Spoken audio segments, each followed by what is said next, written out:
ಕಾಂಗ್ರೆಸ್ ಪಾಳ್ಯದಲ್ಲಿ ಈಗಾಗಲೇ ಬಂಡಾಯದ ಬಿಸಿ ಕೂಡ ತುಂಬ ಜೋರಾಗಿನೇ ಏರ್ತಾ ಇದೆ. ಯಾಕೆಂದರೆ ಟಿಕೆಟ್ ಘೋಷಣೆ ಆದಂಥ ಬಳಿಕ ಸಾಕಷ್ಟು ಚರ್ಚೆ ಆಗ್ತಾ ಇದೆ. ಯಾರಿಗೆ ಟಿಕೆಟ್ ಮಿಸ್ ಆಗಿದಾರೋ ಅವ್ರು ಏನು ಮಾಡ್ತಾರೆ ಅನ್ನುವಂಥ ಮಾತುಗಳು ಕೂಡ ತುಂಬ ಜೋರಾಗಿ ಕೇಳಿಬಂದಿತ್ತು. ಅಂತಿಮವಾಗಿ ಕಾಂಗ್ರೆಸ್ಗೂ ಕೂಡ ಈಗ ಬಂಡಾಯದ ಬಿಸಿ ತರ್ತಾ ಇದೆ. ವೀಣಾ ಕಾಶ್ಯಪ್ನವ್ರು ಪ್ರತ್ಯೇಕವಾಗಿ ಸಭೆ ಮಾಡ್ತಾ ಇದ್ದಾರೆ. ಇನ್ನಿತರ ನಾಯಕರು ಕೂಡ ನಾವು ಪ್ರತ್ಯೇಕವಾಗಿ ಸಭೆ ಮಾಡ್ತೀವಿ ಅಂತ ಹೇಳ್ತಿದ್ದಾರೆ. ಇನ್ನು ಧಾರವಾಡದಲ್ಲಿ ರಜತ್ ಉಳ್ಳಾಗಡ್ಡಿ ಕೂಡ ಪಕ್ಷದ ವಿರುದ್ಧ ತೊಡೆತಟ್ಟುವಂಥ ಎಲ್ಲ ಸಾಧ್ಯತೆಗಳಿದೆ ಅನ್ನುವಂಥ ರಿಪೋರ್ಟ್ಸ್ಗಳು ಬರ್ತಾ ಇದೆ. ಹಾಗಾದರೆ ಕಾಂಗ್ರೆಸ್ ಮನೆಯಲ್ಲಿ ಏನೆಲ್ಲ ಆಗ್ತಾ ಇದೆ ಒಂದು ನೋಡ್ಕೊಂಬೋಣ ಬನ್ನಿ.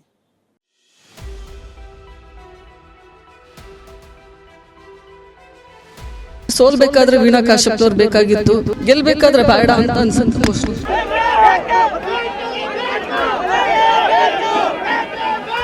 ಲೋಕ ಸಮರಕ್ಕೆ ಕೌಂಟ್ ಡೌನ್ ಶುರುವಾಗಿದೆ. ಅಖಾಡ ರಂಗೇರಿದೆ. ಚುನಾವಣೆ ಗೆಲ್ಲೋಕೆ ಕಾಂಗ್ರೆಸ್ ಮಹಾಸಮರವನ್ನೇ ಸಾರಿದೆ. ಕೊನೆಗೂ ಎರಡನೇ ಹಂತದಲ್ಲಿ ಗೆಲ್ಲೋ ಸೇನಾನಿಗಳ ಆಯ್ಕೆ ಆಗೇ ಬಿಟ್ಟಿದೆ. ಅಳೆದು ತೂಗಿ ಕಾಂಗ್ರೆಸ್ ಎರಡನೇ ಪಟ್ಟಿಯಲ್ಲಿ 17 ಅಭ್ಯರ್ಥಿಗಳನ್ನ ಕಣಕ್ಕಿಳಿಸಿದೆ.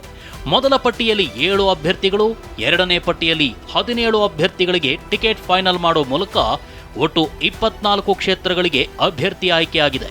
ಆದರೆ ಟಿಕೆಟ್ ಘೋಷಣೆಯಾದ ಕ್ಷೇತ್ರದಲ್ಲಿ ಅಸಮಾಧಾನ, ಘೋಷಣೆಯಾಗದ ಕ್ಷೇತ್ರದಲ್ಲಿ ಬಿಕ್ಕಟ್ಟು ಜೋರಾಗಿದ್ದು ಕಾಂಗ್ರೆಸ್ ನಾಯಕರಿಗೆ ಟೆನ್ಷನ್ ತಂದಿಟ್ಟಿದೆ.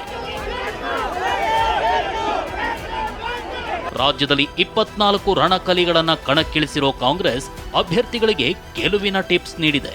ಕಾರ್ಯಕರ್ತರನ್ನ ವಿಶ್ವಾಸಕ್ಕೆ ತೆಗೆದುಕೊಳ್ಳಿ, ಸ್ಥಳೀಯ ಮುಖಂಡರ ಜೊತೆ ಸಂಪರ್ಕದಲ್ಲಿರುವಂತೆ ಕೈ ನಾಯಕರು ಸಲಹೆ ನೀಡಿದ್ದಾರೆ. ಹೀಗೆ ದೋಸ್ತಿಗಳಿಗೆ ಟಕ್ಕರ್ ಕೊಡಲು ಕಾಂಗ್ರೆಸ್ ನಾಯಕರು ಹುರಿಯಾಳುಗಳನ್ನ ರೆಡಿ ಮಾಡಿದ್ದಾರೆ. ಆದರೆ ಟಿಕೆಟ್ ಘೋಷಣೆ ಆಗ್ತಿದ್ದಂತೆ ಕಾಂಗ್ರೆಸ್ನಲ್ಲೂ ಅಸಮಾಧಾನದ ಹೊಗೆ ಜೋರಾಗಿದೆ. ಬಾಗಲಕೋಟೆಯಲ್ಲಿ ವೀಣಾ ಮತ್ತೆ ಕಣ್ಣೀರು, ಬೆಂಬಲಿಗರ ಧರಣಿ. ಬಾಗಲಕೋಟೆ ಟಿಕೆಟ್ ಸಿಗಲಿಲ್ಲ ಅಂತ ವೀಣಾ ಕಾಶ್ಯಪ್ಪನವರ್ ಬೇಸರ ಹೊರಹಾಕಿದ್ದಾರೆ. ಸಚಿವ ಶಿವಾನಂದ ಪಾಟೀಲ್ ಪುತ್ರಿ ಸಂಯುಕ್ತಾ ಪಾಟೀಲ್ಗೆ ಟಿಕೆಟ್ ಘೋಷಣೆಯಾಗಿದೆ. ಟಿಕೆಟ್ ನಿರೀಕ್ಷೆಯಲ್ಲಿದ್ದ ವೀಣಾ ಕಾಶ್ಯಪ್ಪನವರಿಗೆ ಹೈಕಮಾಂಡ್ ಶಾಕ್ ಕೊಟ್ಟಿದೆ. ಹೀಗಾಗಿ ಅಸಮಾಧಾನಗೊಂಡು ಬೆಂಬಲಿಗರ ಜೊತೆ ವೀಣಾ ಕಾಶ್ಯಪ್ಪನವರ್ ಸಭೆ ನಡೆಸಿದ್ರು. ಸಭೆಗೆ ವೀಣಾ ಕಾಶ್ಯಪ್ಪನವರ್ ಎಂಟ್ರಿ ಕೊಡ್ತಾ ಇದ್ದಂತೆ ಬೆಂಬಲಿಗರು ಗಳಗಳನೆ ಕಣ್ಣೀರಿಟ್ರು. ಈ ವೇಳೆ ವೀಣಾ ಕಾಶ್ಯಪ್ಪನವರು ಕೂಡ ಕಣ್ಣೀರು ಹಾಕಿದ್ರು.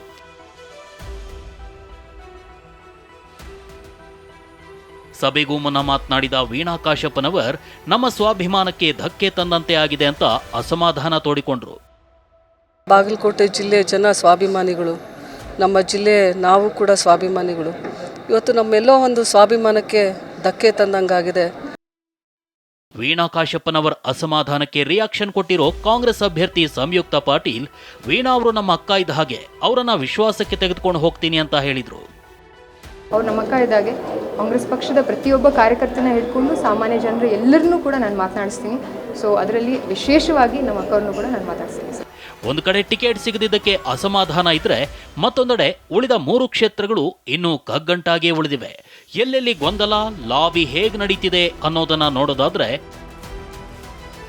3 ಕ್ಷೇತ್ರಗಳ ಕಾಂಗ್ರೆಸ್ ಟಿಕೆಟ್ ಹಂಚಿಕೆಯಲ್ಲಿ ಗೊಂದಲ ಉಂಟಾಗಿದೆ.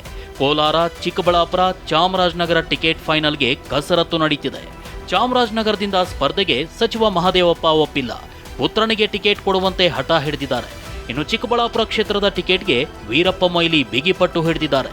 ಕೋಲಾರ ಲೋಕಸಭಾ ಕ್ಷೇತ್ರದಲ್ಲಿ ಟಿಕೆಟ್ಗಾಗಿ ಬಣ ರಾಜಕೀಯ ಜೋರಾಗಿದೆ. ಮುನಿಯಪ್ಪ ಹಾಗೂ ರಮೇಶ್ ಕುಮಾರ್ ಬಣಗಳ ನಡುವೆ ಕಿತ್ತಾಟ ನಡೀತಿದೆ. ಕಾಂಗ್ರೆಸ್ ಹೈಕಮಾಂಡ್ಗೂ 3 ಕ್ಷೇತ್ರಗಳ ಟಿಕೆಟ್ ಕಗ್ಗಂಟಾಗಿದೆ. ಇಷ್ಟೆಲ್ಲ ಕಗ್ಗಂಟಿನ ನಡುವೆಯೇ ಉಳಿದ 4 ಲೋಕಸಭಾ ಕ್ಷೇತ್ರಗಳಿಗೆ ಅಭ್ಯರ್ಥಿಗಳನ್ನ ಫೈನಲ್ ಮಾಡಲಾಗಿದೆ.